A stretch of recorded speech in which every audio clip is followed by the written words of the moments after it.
नमस्कार दोस्तों, YouTube के नमस्ते जी चैनल पर आपका स्वागत है। आज मैं आपको सुनाने जा रही हूँ एक नई कहानी।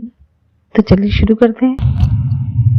कंधे पर कपड़े का थान लादे और हाट बाजार जाने की तैयारी करते हुए नामदेव जी से पत्नी ने कहा, भगत जी, आज घर में खाने को कुछ भी नहीं है। आटा, नमक, दाल, चावल, गुड़, शक्कर सब खत्म हो गए।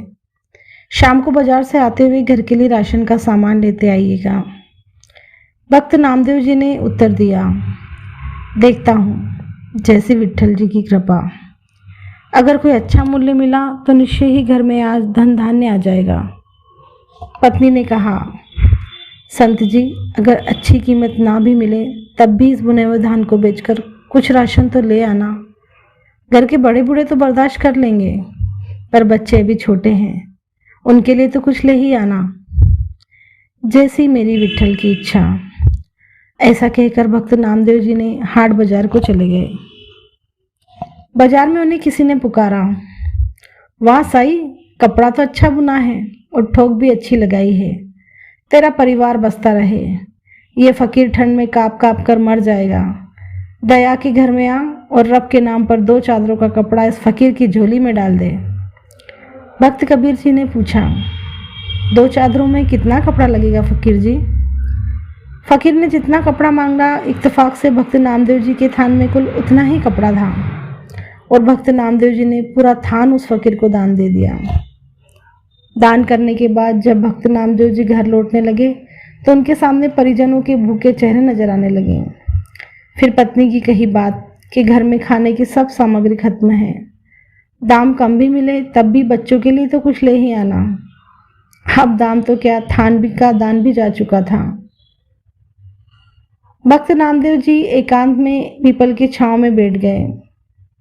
जैसे मेरी विट्ठल की इच्छा। जब सारी सृष्टि का सार पूर्ति वो खुद करता है तो अब मेरे परिवार का सार भी वही करेगा। और फिर भक्त नामदेव जी अपने हरि विट्ठल के भजन में लीन हो गए। अब भगवान कहाँ रुकने वाले थे। भक्त नामदेव जी ने सारे परिवार की जिम्मेदारी अब उनके सुपुर्द कर दी थी। अब भगवान जी ने भगत जी की झोपड़ी का दरवाजा खटखटाया। नामदेव जी की पत्नी ने पूछा, कौन है? नामदेव जी का घर यही है ना? भगवान जी ने पूछा। अंदर से आवाज आई, हाँ जी यही है। आपको कुछ चाहिए? भगवान जी सोचने लगे कि धन्य है नामदेव जी का परिवार। घर में कुछ भी नहीं, फिर भी हृदय में देने की, सहायता करने की जिज्ञासा है। भगवान बोले, दरवाजा खोलिए। लेकिन आप कौन? भगवान जी ने कहा, सेवक की क्या पहचान होती है भक्तानी? जैसे नामदेव जी विट्ठल के सेवक हैं, वैसे ही मैं नामदेव जी का सेवक हूँ। ये राशन का सामान रखवा लो। पत्नी ने दरवाजा पूरा खोल दिया। फिर इतना राशन घर में उतरना शुरू हुआ कि घर के जीवों के घर में रहने की जगह ही कम पड़ गई। इतना सामान नामदेव जी ने भेजा है? मुझे नहीं लगता। पत्नी ने पूछा।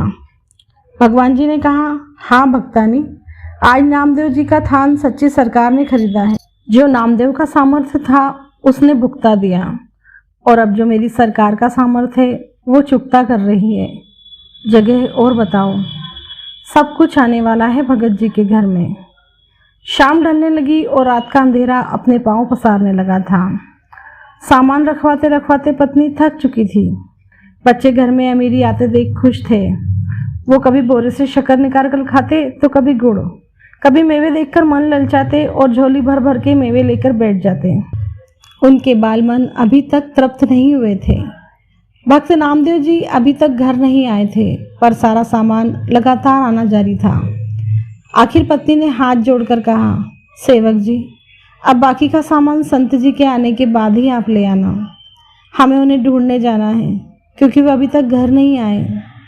भगवान जी बोले, वो तो गांव के बाहर पीपल के नीचे बैठकर विट्ठल सरकार का भजन सिमरन कर रहे हैं। आप परिजन नामदेव जी को देखने गए। सब परिवार वालों को सामने देखकर नामदेव जी सोचने लगे, जरूर ये भूख से बेहाल होकर मुझे ढूंढ रहे हैं। इससे पहले कि संत नामदेव जी कुछ कहते, उनकी पत्नी बोल पड़ी, कुछ पैसे बचा लेने थे। अगर थान अच्छे भाव बिक गया था तो सारा सामान संत जी आज ही खरीद कर घर भेजना था क्या? भक्त नामदेव जी कुछ पल के लिए विस्मित हुए। फिर बच्चों के खिलते चेहरे देखकर उन्हें एहसास हो गया, जरूर मेरे प्रभु ने कोई खेल कर दिया। पत्नी ने कहा, अच्छी सरकार को आपने थान बेचा और वो सामान घर में भेजने से रुकता ही नहीं था। पता नहीं कितने वर्षों का सामान रख दे गया। उससे मिन्नत करके रुकवाया, बस कर, बाकी संत जी के आने के बाद उनसे पूछ कर ही रखवाएंगे।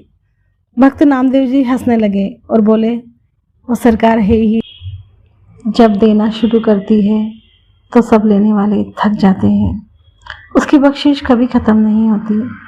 वह सच्ची सरकार की तरह सदा कायम रहती है। जय श्री कृष्ण। धन्यवाद दोस्तों, फिर मिलते हैं एक नई कहानी के साथ। अगर आपको मेरी कहानी पसंद आई हो तो लाइक, शेयर और मेरे चैनल नमस्ते जी को सब्सक्राइब जरूर करें और साथ ही बेल आइकन जरूर दबाएं ताकि मेरी कहानियां आप तक पहुंचती रहें। धन्यवाद।